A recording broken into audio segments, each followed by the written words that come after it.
Okay, now we've reached the more advanced content of this module, and this first advanced lecture will be on the reproducing kernel Hilbert spaces. So over the course of this module, we've been using this notion of an inner product numerous times now, but only for a very special case of vector space, which is R to the D.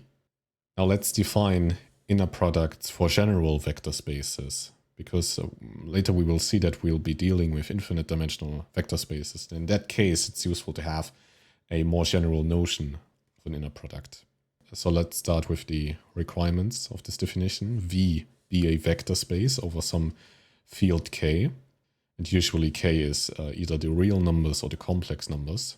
And we call an inner product on V a bivariate function that maps pairs of vector elements to the field over which the vector space is defined.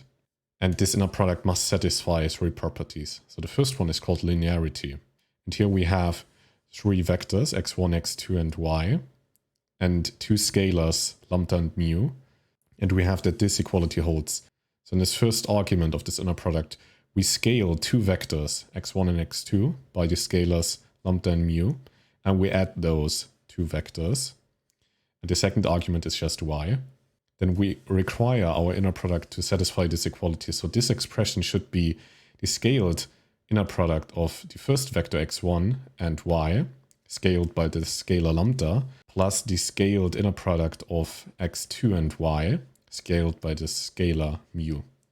The second property is called the Hermitian property, and for this we have two vectors x and y, and we require our inner product to be symmetric in a sense, because if we evaluate the inner product of x and y, then this should be equal to the complex conjugate of the inner product of y and x.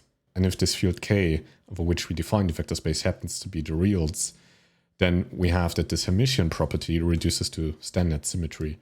So the order of the input arguments for our inner product doesn't matter. And finally, we have the positive definiteness property of the inner product. And this means that if we take any vector x in our vector space V, if we evaluate this inner product of x with itself, then this should always be positive or equal to 0. And additionally, we want that the inner product of x with itself should only be equal if x is the 0 or the null vector. And finally, if we have a proper inner product, so this mapping is an inner product, then we call the tuple containing the vector space and this inner product an inner product space. We may also call it the Hausdorff pre-Hilbert space. So this is a mouthful. So this is why we usually not refer to an inner product space as the Hausdorff pre-Hilbert space, but we have this interesting notion of this space being a pre-Hilbert space. So it seems like there's something missing. And for this inner product space to be a proper Hilbert space, not only a pre-Hilbert space, we need something called completeness. I will define completeness quite soon, but it will imply that this inner product space is a Hilbert space. So this additional structure of completeness turns an inner product space into a Hilbert space. Let's keep that in mind. Now, given these inner product axioms on the previous slide, we can derive these very simple consequences. So for this, again, we have three vectors, x1, x2, and y, and two scalars, lambda and mu. And this time we have this linear combination of x1 and x2 in the second argument. You can easily derive, so this is a consequence of IP1 and IP2, that this should be equal to this. So the scaled inner product of y and x1 scaled by the complex conjugate of the scalar lambda plus the scaled inner product of y and x2, where the scalar is the complex conjugate of mu. This second consequence is called simple linearity, and we've been using simple linearity quite a lot in this lecture, actually. So for this, we have two vectors x and y in our vector space, actually a scalar over our field. And we have that the inner product of the scaled vector x and the unscaled vector y is equal to the scaled inner product of x and y. Then we have this null product property, and this means that for every vector x in our vector space, we have that the inner product of the null vector and that vector x should be equal to 0, the null element in our field. And this is because we think of an inner product of two vectors as a way to project one of these vectors, one of these arguments, onto the other vector. So we have two vectors x and y, and the inner product of x and y is equal to the length of this bit, and it starts from the intersection point of vectors x and y. It goes up until we can find a normal vector, so it's orthogonal to x, and it connects a point on the line that the vector x draws and the tip of vector y. So we have this orthogonal projection of the tip of vector y onto vector x. This is a 90-degree angle. And a curious fact is that it doesn't matter whether we project x onto y or the other way around, project y onto x. This length is the same. And now just imagine one of these vectors being the null vector, right? So it doesn't point anywhere. And of course, this projection will have a length of 0. And therefore, this should be a 0 as well. So the next consequence is that if we have a mapping that takes as input a vector x, and it maps it to the inner product of x with some vector y in that same vector space, then this is a linear functional for all vectors y in that vector space. And if you don't know what a functional is any mapping T that takes as input argument an element of a vector space V and maps it to the field over which this vector space is defined. So such a mapping we call functional. And this functional is a linear functional for all vectors y in the vector space V. And finally, there's the Cauchy-Schwarz inequality. And for this, we have that the inner product of x and y is smaller or equal than the norm of x times the norm of y. So this is one of the most important inequalities in all of mathematics. And if I remember correctly, then we'll be using the Cauchy-Schwarz inequality in this lecture also. In the lecture on linear regression, we have seen that a norm induces a metric. But now we will see that an inner product induces a norm. So we have this hierarchy of structure. If you have an inner product, then you can define a norm. If you can define a norm, then you can define a metric. But let's go through it one by one. So provided we have an inner product, then we can define a norm on that same vector space as follows. So this norm of vector x in our vector space is defined as the square root of the inner product of x with itself. And you can verify that this definition, this norm, indeed satisfies the norm axioms that we've defined in a previous lecture. And in the lecture, we've been encountering this quantity a lot, the squared norm of a vector. And observe that given this definition, that the squared norm of a vector is equal to the inner product of that vector with itself. So these two are equivalent. So actually, my reformulations of these expressions, so the squared norm of a vector, was only valid for a very special case. And this was the case where we had the squared L2 norm of a vector, a real valued vector. And this happened to be equal to that vector transpose times itself. And this is equal to the standard inner product we've been using in RD of vector x with itself. But this is a more general expression. So it doesn't depend on me using the squared L2 norm of a vector. And observe that we didn't deal with the squared L1 norm of a vector in the lecture, because we minimized the quadratic error of our epsilons. And this corresponded to the squared L2 norm of the epsilon vector. If I had chosen the squared L1 norm of our epsilon vector, I wouldn't have been able to do this x transpose x manipulation that I did numerous times in the lecture. But anyway, since we can define a norm based on an inner product, we have that any inner product space induces a normed vector space. So you give me an inner product space where I have a vector space V and an inner product on that vector space, then I can easily find you the corresponding normed vector space. And since by now you know that norms induce metrics, we have that we can easily find a metric given a normed vector space, and this metric is equal to the norm of the difference between the two input arguments of our metric. And this means that defining an inner product provides a lot of structure to your vector space, because we can then meaningfully speak of open and closed sets, we can speak of neighborhoods, converging sequences, Cauchy sequences, continuous mapping, and so on when we have a proper inner product space. So let me really hammer down the main gist of this slide. So if we have an inner product. So a bivariate function that takes as input vectors x and y and satisfies the inner product axioms on the previous slide. Then this inner product will induce a norm. And this norm of vector x is equal to the square root of the inner product of x with itself. And in turn, this norm, which is induced by the inner product, will induce a metric.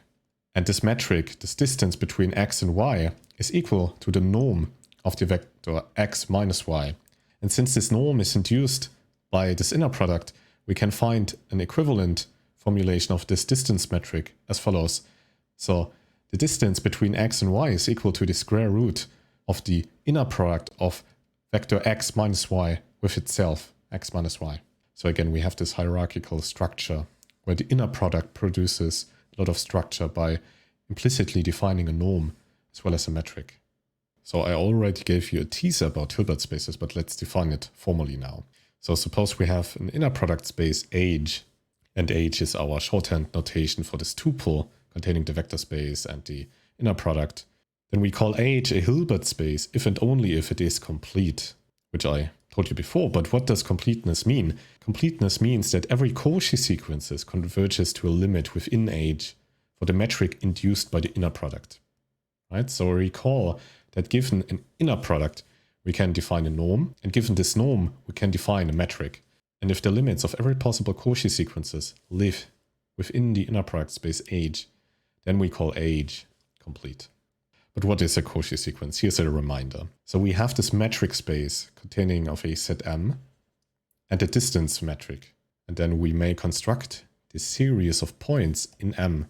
We call this sequence a Cauchy sequence if and only if for every epsilon greater than 0, there exists a natural number n for which the following requirements holds. So for every integer pair n and m, which are larger than n, we have that the distance between the point xn and xm is smaller than epsilon.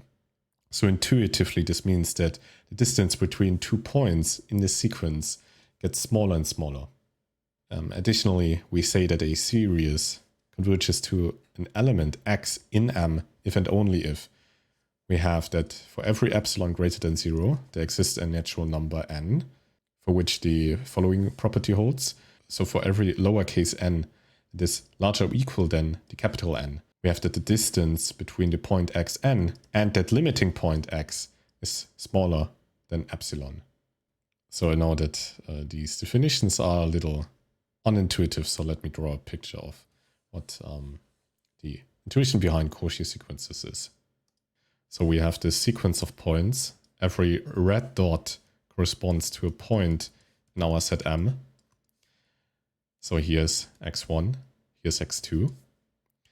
And for every point combination, we can find the distance between them. So for points x1 and x2, the distance between x1 and x2 is this bit, this length. So for a Cauchy sequence, we have that if we define a positive epsilon, then we can always find a natural number n. So this is n in this case, after which the distance between any point combination xn and xm is smaller than this epsilon that we define. So this epsilon implicitly defines a tube. And if any distance between 2 points after this index n would fit into this epsilon tube, then we call this sequence a Cauchy sequence. So now it's a little hand wavy, but this is the intuition behind Cauchy sequences. But let's also look at an example that involves some symbolic manipulations. So we have this metric space of this open unit interval and the absolute difference between x and y as the distance metric of 2 points in that open unit interval. And we will now show that this metric space is not complete. So to show that this is not a complete metric space, we have to find a sequence for which the sequence of differences converges to an element that is not within this open unit interval. So what does it mean? If we plot these values of the sequence against the index n, we have that a1 is equal to 1 over 1, which is 1. a2 is equal to 1 over 2. a3 is equal to 1 over 3, and so on. And if we now find the differences between these elements, we see that the differences between these elements of the sequence diminish rapidly. So if we now find the sequence of differences between elements of the sequence, we have that the sequence of differences looks like this. So we have the absolute difference between 1 over n minus 1 over n plus 1. And if we then just write it out for the first two differences in this sequence, we can already see that this is diminishing. If we then find the limit of this expression, we see that the differences between sequence elements will approach 0 as n approaches infinity. And since 0 is not within the open unit interval, we have that this metric space is not complete. So let's study one very important finite-dimensional Hilbert space in more depth. So for this finite-dimensional Hilbert space, let's consider the field of the complex numbers. The vector space over this field is CD, and elements in this vector space look like this. So these are d-dimensional complex-valued vectors x and y, and they live in CD.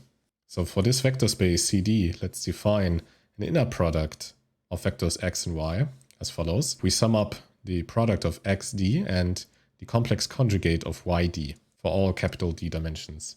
And you can indeed show that this defines a valid inner product, so it respects the inner product axioms that I've shown on a previous slide. But what's interesting about this inner product is that it induces the Euclidean norm that we've encountered before.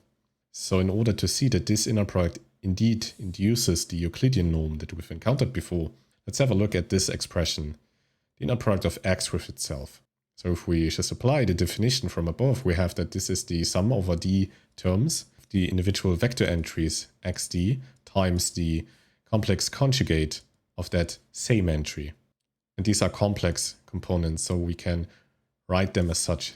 So the complex number xd is equal to some real number alpha d plus some real number beta d times the imaginary unit I. And we multiply this complex number xd with its complex conjugate. So we are left with this expression.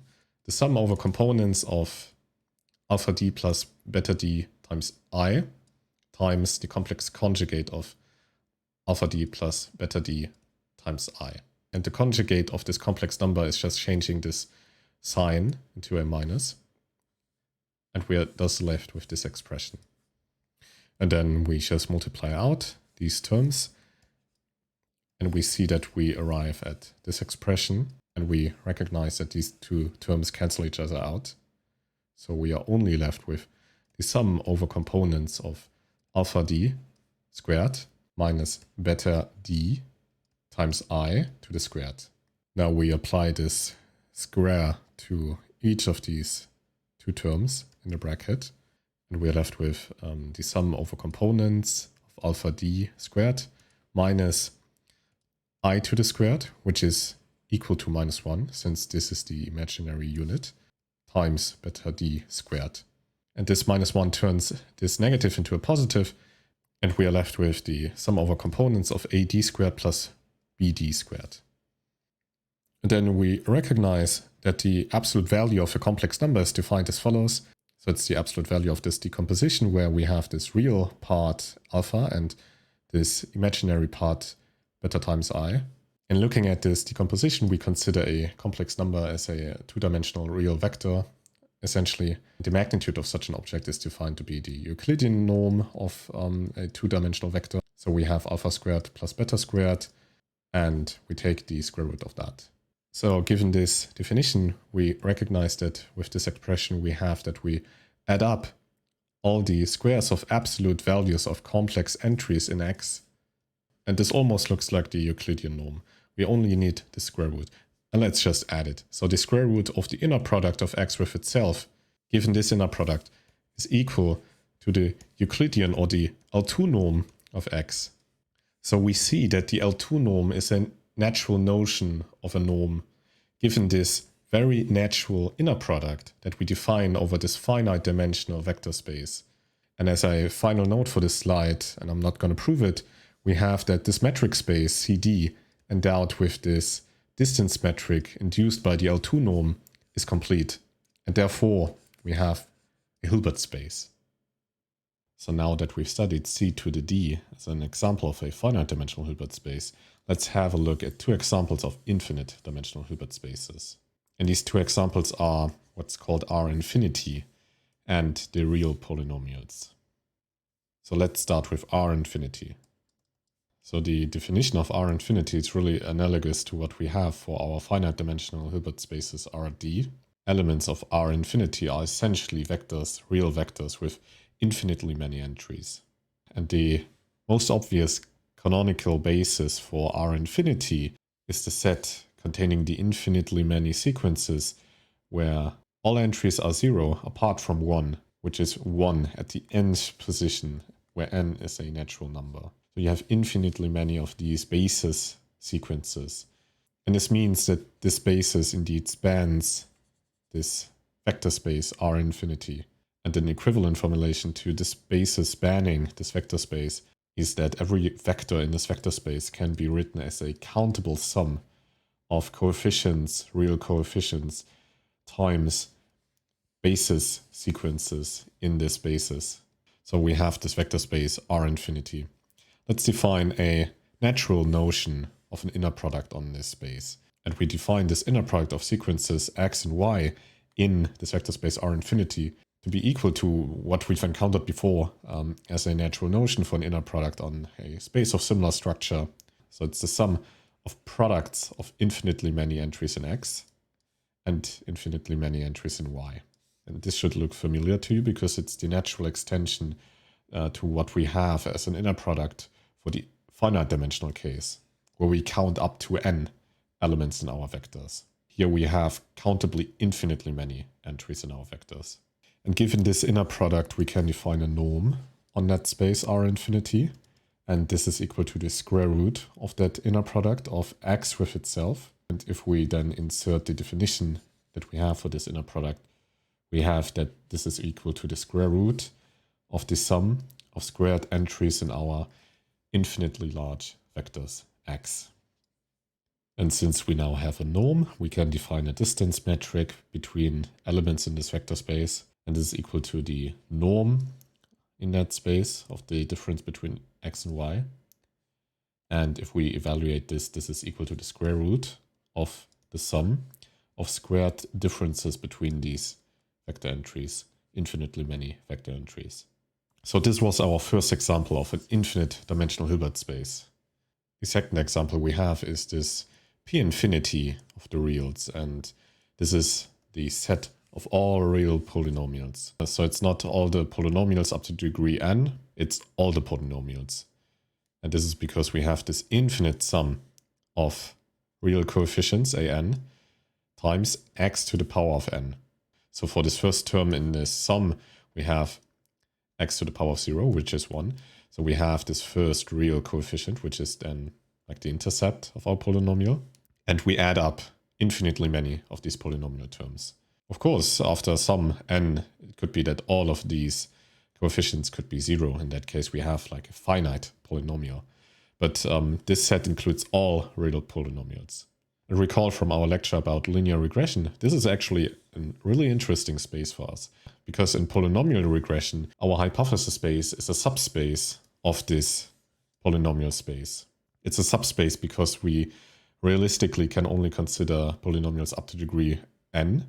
But that space of polynomials up to the degree n would be a subspace of this set of polynomials. And this is indeed a vector space, an infinite dimensional vector space, because we can easily find the canonical basis for this space. And this is just the collection of these expressions x to the power of n, where n is just a natural number including the 0. And we have infinitely many of these expressions. So this is our collection of basis vectors. And together with the real arguments, we can sum them up to arrive at our polynomials. So this is indeed a sufficient basis for our vector space of real polynomials. And again, we can define an inner product on this infinite dimensional vector space to hopefully arrive at an infinite dimensional Hilbert space. And this natural notion of an inner product on that space would be the integral over all real arguments. So x is a real number. we integrate over the reals. And what we integrate is the product of evaluated polynomials, so P and Q are polynomials in our space, and we integrate over the arguments x, right? So we take this continuous sum of evaluated polynomials, P and Q. This time we have uncountably many terms we add up in our inner product. So this is an integral. And similarly to above, we can find the norm and metric, which are induced by this inner product. But actually, I've been lying to you. So these, what I consider to be natural notions of inner products, they are not proper inner products. There's something we didn't consider when giving these two examples of spaces to define this inner product on. So these two inner products, they violate one requirement we have for inner products.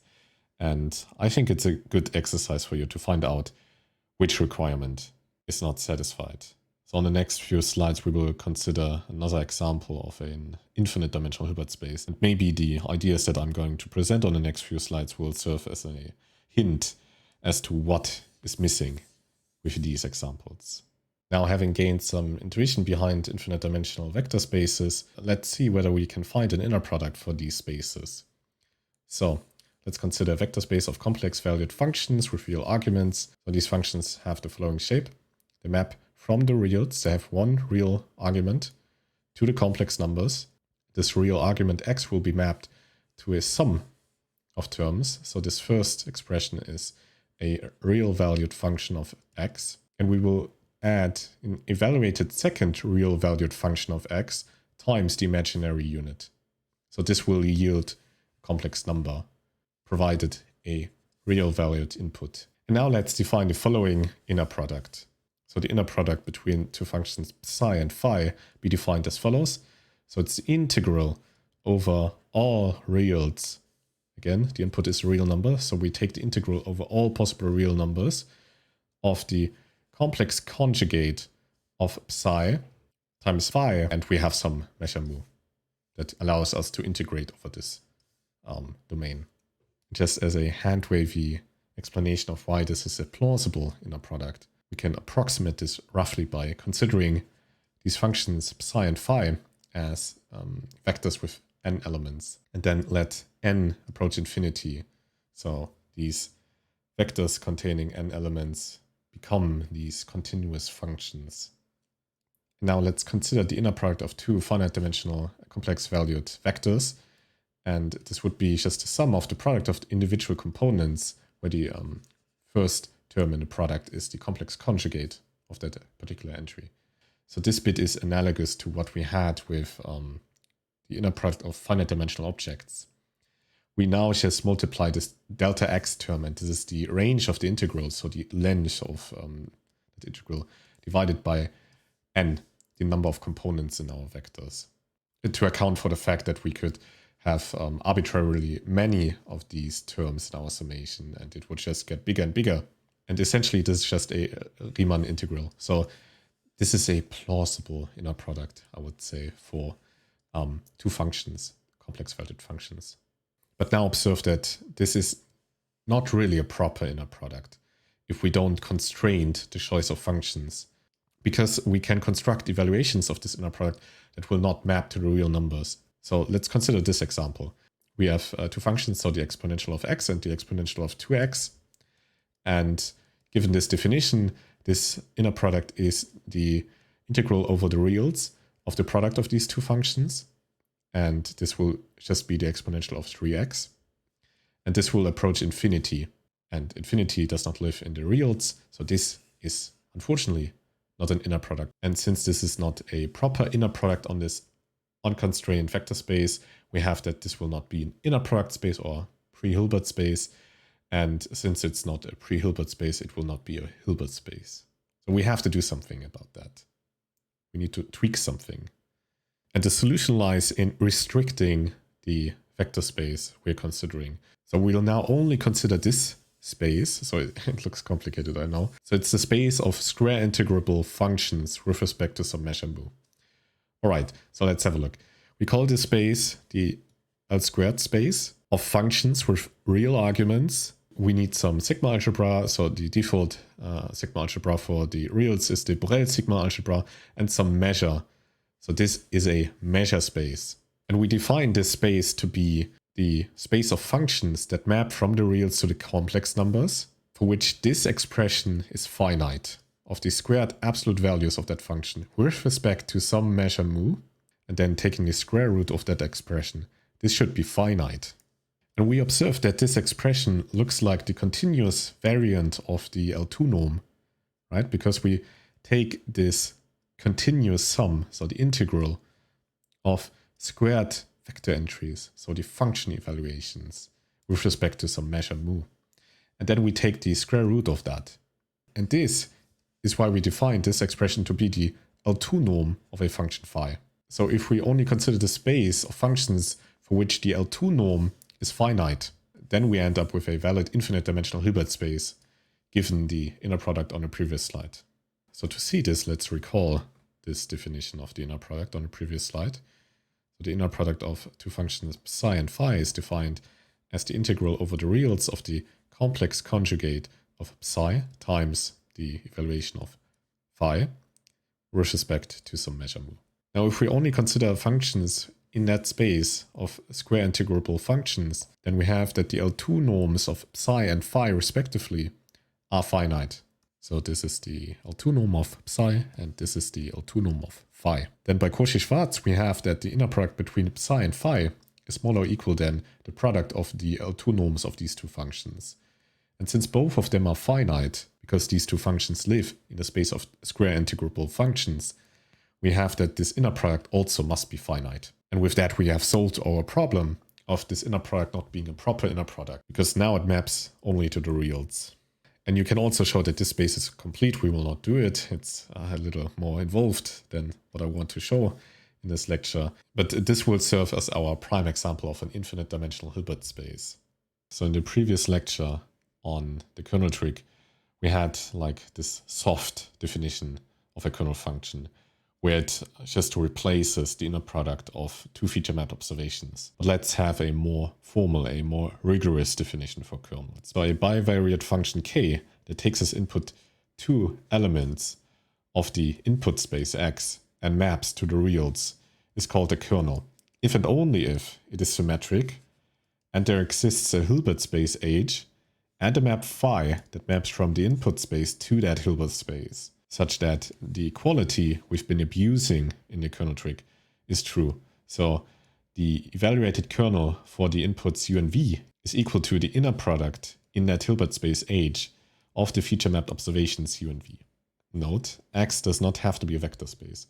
So we can actually go with any kind of input. So it could be real valued vectors, of course. That's always nice.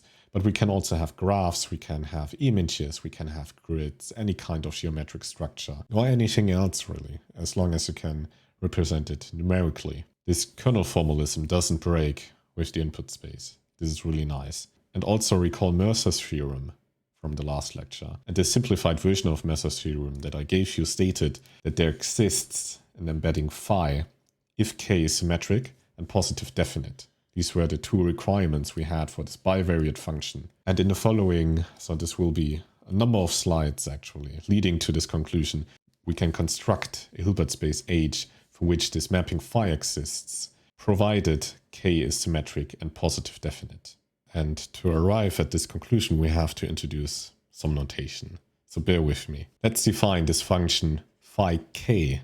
It is a univariate function that takes as input an element of our input space X, and it maps to the space of functions that are defined on X and produce a real number. So let me write it down explicitly if you haven't seen this notation before.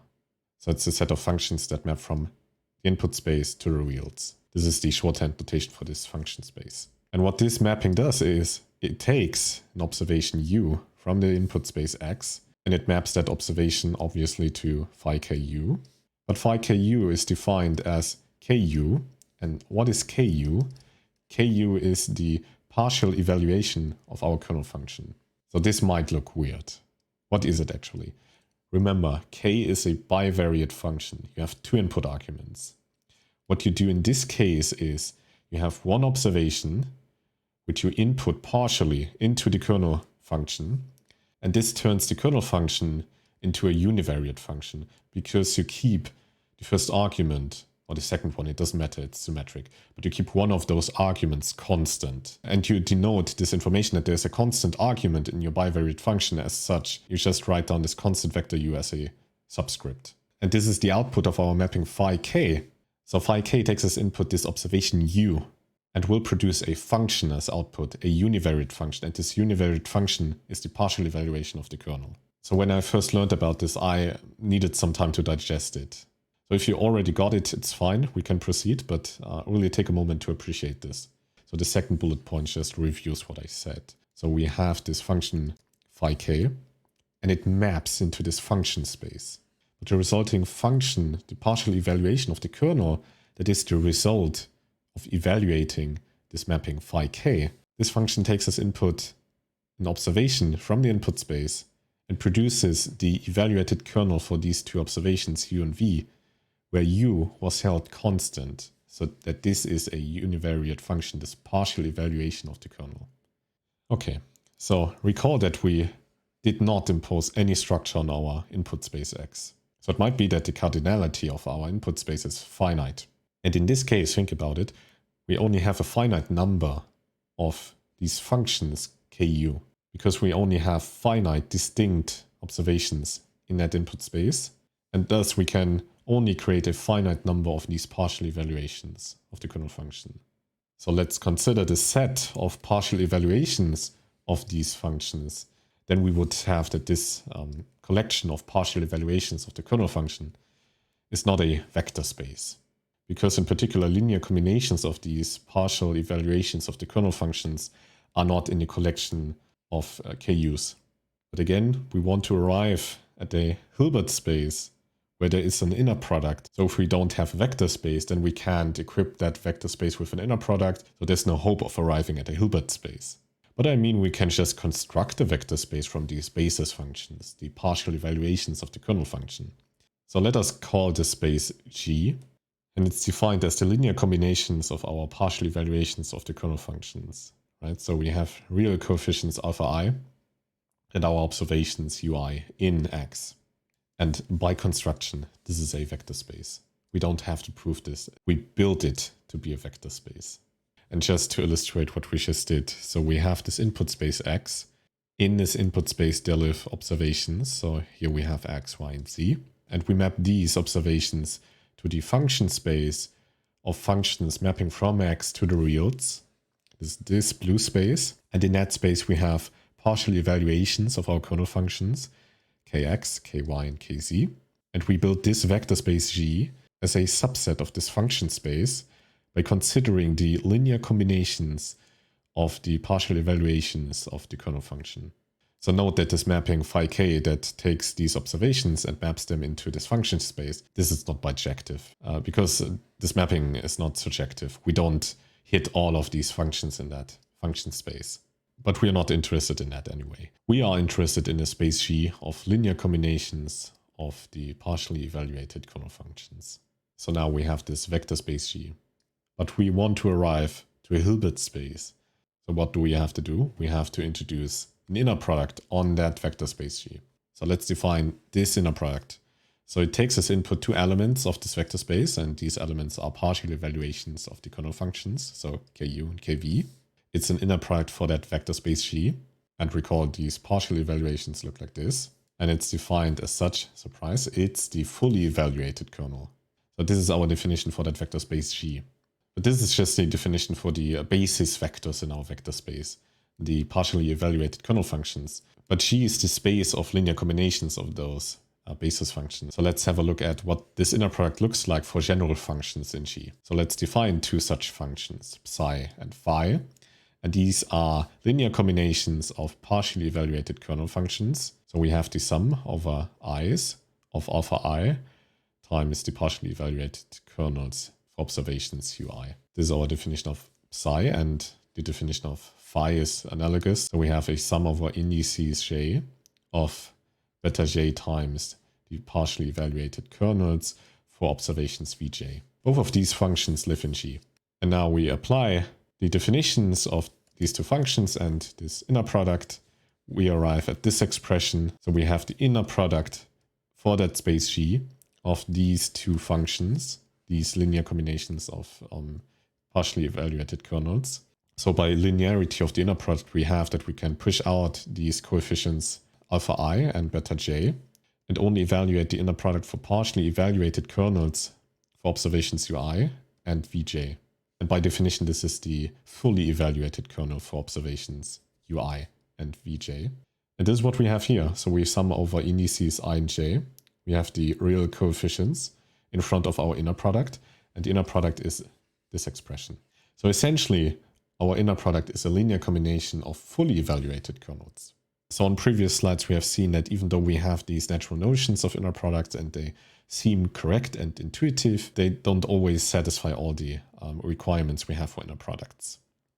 So let's study the conditions for which this inner product we defined on the previous slide is truly a proper inner product. So let's check the inner product axioms. First is linearity. And this is true by construction, essentially. So if we scale the first argument of our inner product, this function psi, we have that since lambda is a real number, we can just push it outside this sum, and we have that this is then equal to lambda times the inner product of the unscaled function psi and phi. So linearity holds by construction, essentially. Now we have to check the Hermitian property. And since our kernels map to the real numbers, and therefore our vector spaces over the reals, we have that the Hermitian property reduces to symmetry. So this is the first requirement we have for our kernel function. It has to be symmetric in its arguments. So recall, this was actually one of the requirements made by Mercer's theorem. Then we have to check the positive definiteness property of the inner product. And this is only valid if k is also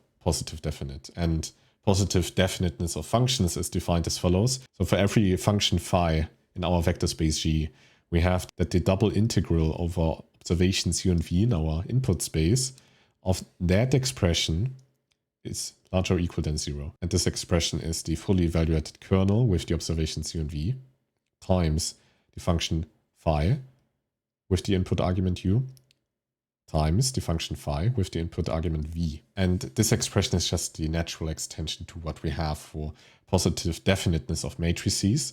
Because recall, for this expression we had that we multiply from the left and to right a vector x to our matrix, and we evaluated the scalar that is produced that way. And if that scalar was positive, we had positive definiteness. And in this case, it's just the continuous extension of that. But this is actually the second requirement. We conclude from this line of argumentation that the inner product we defined on the previous slide is only a valid inner product if and only if the kernel k is symmetric and positive definite. So we need those requirements for this to be a proper inner product. And again, recall that these were the requirements made by Mercer's theorem. We had symmetry and positive definiteness. Okay, so where are we now? We have this vector space G, and we defined a proper inner product on that vector space G. An inner product space, or a Hausdorff pre-Hilbert space. But recall that this is not yet a Hilbert space. For that you need completeness.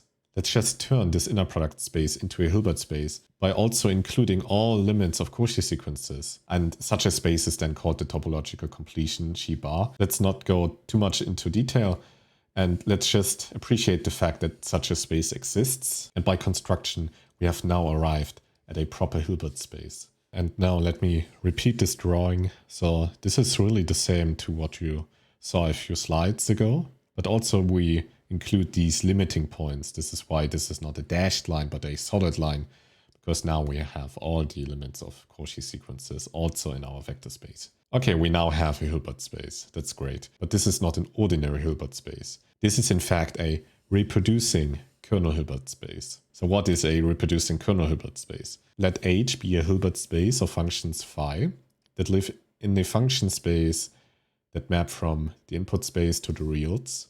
Then we call H, that Hilbert space, a reproducing kernel Hilbert space, RKHS, if and only if there exists a kernel K, a bivariate function that takes as input two observations in our input space and maps to the reals, such that these two properties hold. For every observation in our input space, we have that the partial evaluation of that kernel function lives in our Hilbert space. And the second property, this reproducing property, we have that the inner product for our Hilbert space of a function phi and a partial evaluation of the kernel function for an observation u is equal to phi u. So what the inner product essentially does is it takes this argument of the partial evaluation of the kernel function and passes it as argument for the function phi. This is the reproducing property. We now have that this Hilbert space we built, this G bar, is not just a Hilbert space, but a reproducing kernel Hilbert space. So let's check this. Okay, so for the first requirement, we have to show that for every observation in X, we have that the partially evaluated kernel function for that observation lives in our Hilbert space.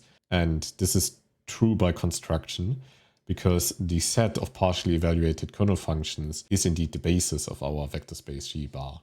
So for every observation in our input space, we have a corresponding partially evaluated kernel function. They even span our space. For the second requirement, we have to show the reproducing property.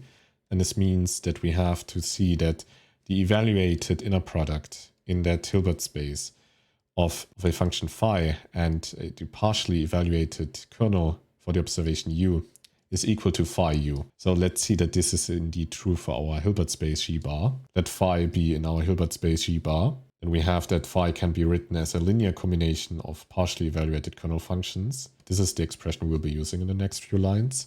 So let's see what this inner product would be. The inner product of the partially evaluated kernel for the observation u and that function phi is equal to this expression. So we have written phi as this linear combination of partially evaluated kernel functions. Then we have by linearity that we can push out the summation and the coefficients outside this inner product. And then we just evaluate this inner product. And this is then just the linear combination of fully evaluated kernel functions with the observations xi and the constant u. And now recall that phi is defined as the linear combination of partially evaluated kernel functions with the inputs xi. And this line looks close to the definition of phi, but we don't have this free parameter, but instead the u. So this is the evaluation of phi for that input argument u. Now we are done. We have shown both properties of reproducing kernel Hilbert spaces for that constructed Hilbert space G bar. And this concludes our proof. Okay, now we've shown that we can construct a Hilbert space given a kernel that is positive, definite, and symmetric. And this Hilbert space happened to be a reproducing kernel Hilbert space. But why do we care? So in order to show you how nice reproducing kernel Hilbert spaces actually are, I have to introduce some more objects. So let's define evaluation functionals. So an evaluation functional, delta x, assigns a real number to each real valued function phi in a Hilbert space H. And this assignment is defined as such. So we have this functional delta x. It takes as argument a function. This is why it's called a functional. A functional takes as input a function. And what it does is it passes this x as argument to that function phi. This is the evaluation functional. It's called that way because it evaluates the function phi at the position x. In general, we have that evaluation functions are not necessarily continuous. In particular, this means if we have a sequence of functions phi n, and this sequence converges in norm to some function phi, it does not necessarily follow that this sequence of evaluated functions phi n converges in norm to the evaluated function phi. Or in notation, so we have the limit as n approaches infinity of the norm over our Hilbert space of the difference between function phi n that lives in this first sequence and the limiting object phi. If this limit is equal to 0, so the magnitude of the differences between the sequence elements and this limiting object approaches 0 as n grows to infinity, this does not imply that the limit as n approaches infinity of the magnitude of evaluated functions in that sequence minus the evaluated limiting object approaches 0. This implication does not generally hold. So I know this is really abstract, so let's have an example of a non-continuous evaluation functional. So consider this example of sequence elements phi n, where the evaluated function phi n is equal to the square root of n times the indicator function of x being larger or equal than 0, but smaller than 1 over n squared.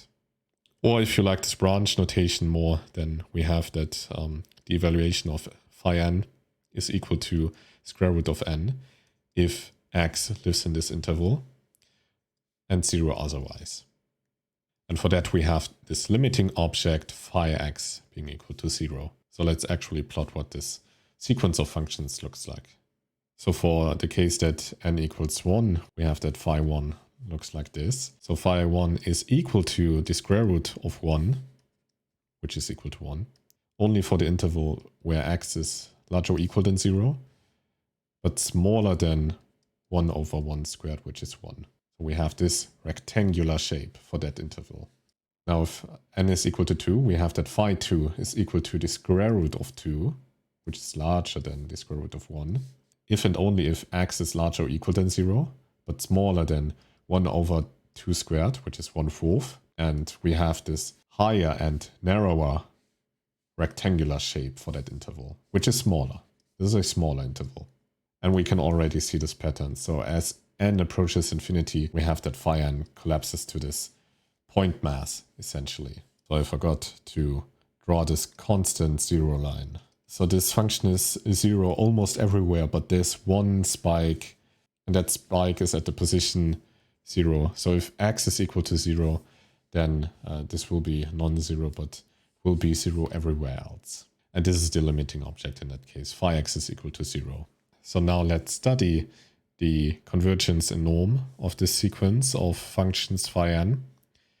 And we have that the limit as n approaches infinity of the magnitude of the difference between phi n and this limiting object phi is equal to the magnitude of phi n exclusively, because as n approaches infinity, this will be 0. We have this magnitude of phi n. And since the norm is induced by the inner product, we have that this limit is equal to the limit as n approaches infinity of the square root of the inner product of phi n with itself. And if we evaluate the square root of the inner product of phi n with itself, we have that this is equal to the limit as n approaches infinity of the square root of the integral of phi n evaluated at position x squared for every x. And this integral is the squared volume of these rectangles. But we see as n approaches infinity, these rectangulars will collapse into an area of 0 measure. And therefore this integral will be 0. And the square root of 0 is 0. And since this was the magnitude of the difference between these two functions, phi n as n approaches infinity, and this limiting object phi, we have that phi n approaches phi in norm. But since I want to show you an example of a non-continuous evaluation functional, let's have a look at the evaluation functional delta 0. And if we apply that evaluation functional delta 0 to phi, we have that this is equal to phi 0, and phi 0 everywhere, so this is 0. But for delta 0 phi n, we have that this is equal to the square root of n, right? Because 0 is larger or equal than 0, therefore we have the evaluation square root of n, and this then depends on that n. And as n approaches infinity, this will actually diverge. The square root of infinity will be infinity, and infinity is not 0. So we have that delta 0 phi n does not converge to delta 0 phi. And since this is not true, delta 0 is non-continuous, even though the sequence of functions converges to that limiting object. The evaluation of that sequence does not converge to the evaluation of that limiting object. So now after this little interlude, let's return to our reproducing Kernel Hilbert spaces. And we will observe that the functions in the RKHS are well behaved. So what do I mean with this? From the reproducing property RKHS2, we have that these partially evaluated kernel functions are the representers of the evaluation functionals. Go back at the definition of the reproducing Kernel Hilbert spaces and convince yourself that these partially evaluated kernel functions are the representers of the evaluation functional. And now suppose we have a sequence of functions phi n in our reproducing Kernel Hilbert space, and this sequence converges to some limiting function phi in norm. And on the previous slide, we have seen that not all evaluation functionals are continuous, but for reproducing Kernel Hilbert spaces, they are continuous. So let's have a look. So delta x phi n is equal to phi n evaluated at position x. By the reproducing property of the RKHS, this is then equal to the inner product of phi n and that partially evaluated kernel function kx, we then have, since phi n converges in norm to phi, that this inner product of phi n and the partially evaluated kernel function at position x will converge to the inner product of phi and the partially evaluated kernel function at x. And again, as a consequence of the reproducing property, we have that this inner product is equal to phi x, and this is then equal to delta x phi. And since we have shown that delta x phi n converges to delta x phi, we have that the evaluation functional is continuous. And again, this is a direct consequence of the reproducing properties. We have used it here and here. So the fact that evaluation functionals are continuous for functions in reproducing kernel Hilbert spaces kind of implies that these functions in that reproducing kernel Hilbert space are well behaved. So they don't exhibit discontinuities when they are being evaluated. This is the intuition behind that. But there are also other nice properties of RKHSs. And I'm not going to prove them because this goes beyond what I'm able to show here, but functions in a reproducing kernel Hilbert space are pointwise well defined. Why is that important? So this is different to equivalence classes of functions. So if you think back to the space of L squared, which is the space of square integrable functions, functions in this L squared space are only defined almost everywhere, or almost surely, because they disagree on null sets. So the equivalence classes are defined as follows. So you have two functions, they integrate to the same value, they are in the same equivalence class. But they might disagree on null sets. And you wouldn't know only by looking at the evaluation of the integral. But disagreeing on null sets or individual points means that they are not equal. They are not the same function. But they are in the same equivalence class. But functions in RKHSs are pointwise well defined. And this is good because we need functions to be pointwise well defined so that there is one and only one prediction for any possible input to our prediction model. This makes sense. We want our functions to produce consistent output for any given input. And the second nice property is that given a kernel, the corresponding reproducing kernel Hilbert space is unique. And this means that there's no ambiguity in the construction of the RKHS. So we've built this RKHS explicitly. It took some slides, but we built it. And this construction is unique. And this is good because if there were multiple RKHSs given some kernel, then this would mean that there are multiple interpretations of what using that particular kernel would do to the representation of our data. So there's one and only one interpretation of what that particular kernel we are looking at does to the representation of our data. There's no ambiguity. So previously we have seen that the RKHS may be an infinite dimensional vector space. And this is good and bad at the same time, because we have a lot of flexibility in creating our linear models, but we also need to search this infinite dimensional space to find the optimal parameter vector W star, which again may be infinite dimensional. But there's one really powerful and beautiful theorem, which is the Representer Theorem. And it shows that in practice, you only need to search a finite dimensional subspace to find the optimal parameter vector for your prediction model. And the number of dimensions that you have to search is equal to the number of data points you have available. So you effectively reduce the problem of searching an infinite dimensional space to only searching a finite space of dimension n. And intuitively, this means that our data spans our model. We will now see this in this concluding theorem for this lecture. And this Representer Theorem is by Professor Schölkopf, Herbrich, and Smola. So just as a quick fact, Professor Dr. Schölkopf does his research at the Max Planck Institute for Intelligent Systems here in Tübingen. So it's really great to see that such powerful results come from people close to where I study. So this is exciting. And I hope that you find this Representer Theorem also as exciting as I find it. So let's have a look at what it states. Let X and Y be arbitrary input-output spaces. So we are in a supervised scenario. Let this bivariate function K that takes as input two observations from our input space and maps to the reals, let that function be a kernel. Let H be the corresponding reproducing kernel Hilbert space with induced feature map phi. Further, assume we have a data set, a finite collection of observation and label pairs with xn living in the input space and yn living in the output space. And let's have a linear prediction model F which is parameterized by W. And it produces output for position X as follows. It's the inner product of that reproducing kernel Hilbert space of the feature mapped observation phi x and the parameter vector W. Then let R, Ln, be the empirical risk of the prediction model with respect to some loss L, and let omega be a strictly monotonically increasing function. So we see that these requirements are the culmination of all we've been talking up to now. Then the minimizer, the solution W star to our empirical risk minimization, which is defined as the argmin of parameters in our reproducing kernel Hilbert space of the empirical risk with respect to that parameter plus some regularization term, lambda times omega of the magnitude of the parameter vector W.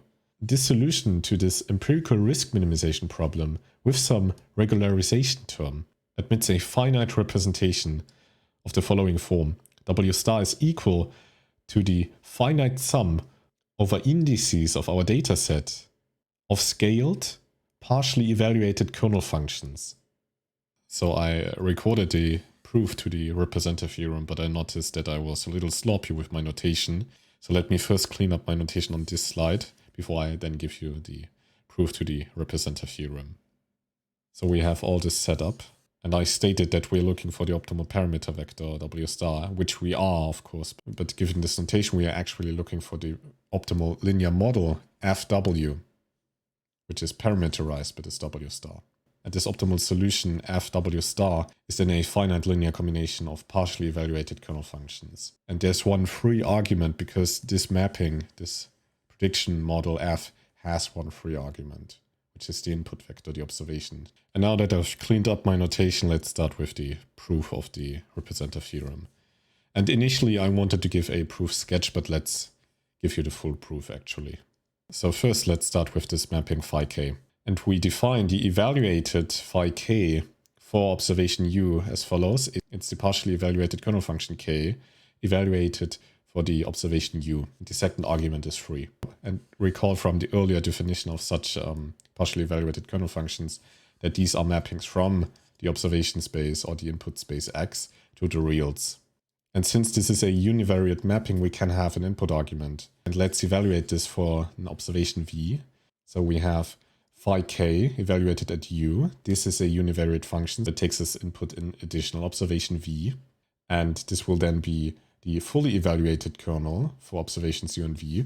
And this is then the inner product of the feature mapped observation U and the feature mapped observation V induced by the kernel K in that reproducing kernel Hilbert space H. So we see things are coming together, right? So we have seen this before. So this is the setup.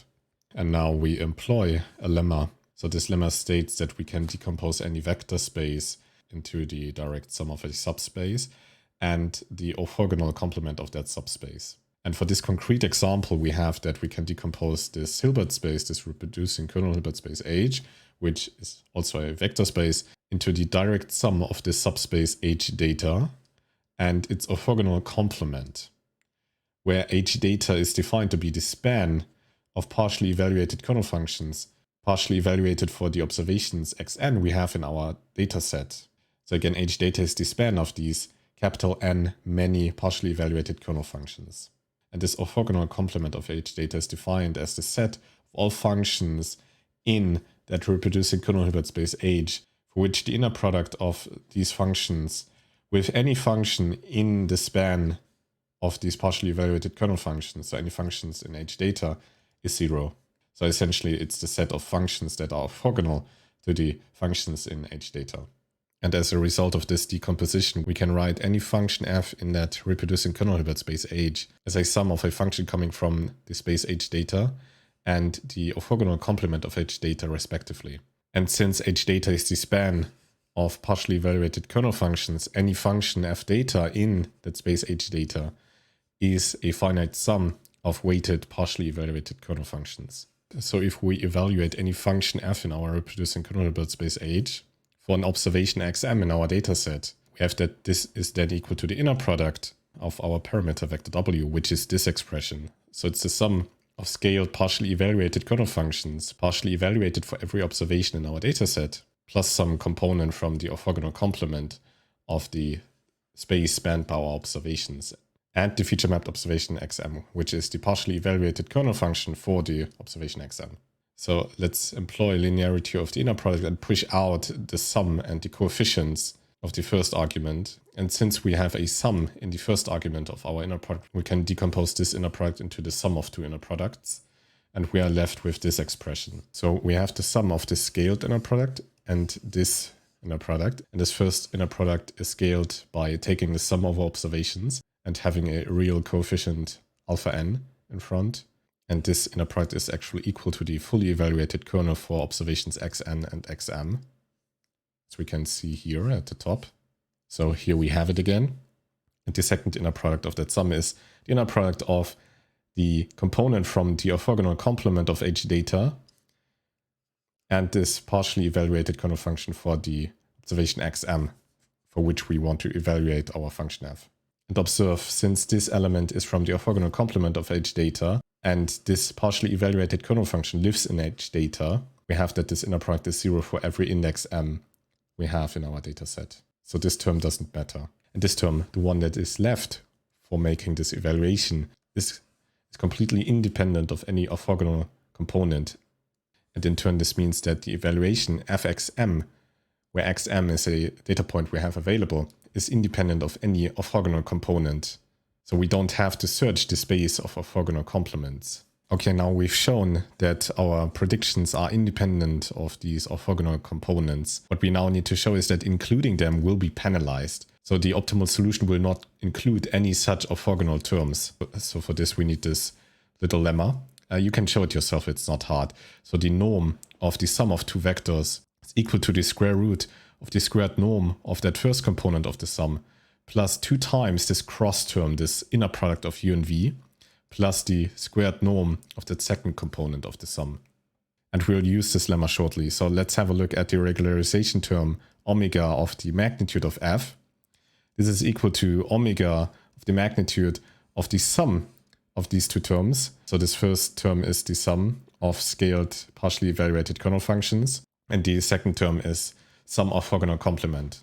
And now we have the magnitude of a sum, and we can decompose it as follows using this lemma. So we have omega of this expression, so it's the square root of the squared magnitude of that first term, plus the squared magnitude of that second term. We don't have a cross term 2 times the inner product of these two terms, because the inner product of them will be 0, because f data is orthogonal to any such linear combinations. And since the norm of a function will be positive, including any such orthogonal component will lead to a larger penalty than the penalty associated with just leaving out this orthogonal component. And since we don't need this orthogonal component for our empirical risk minimization, we better leave it out to find the optimal model f star. So I guess this was the most involved proof so far. I don't even know where to put my QED. But this will conclude our lecture on the reproducing Kernel Hilbert spaces. And next time we'll dive into the Gaussian processes. Until next time.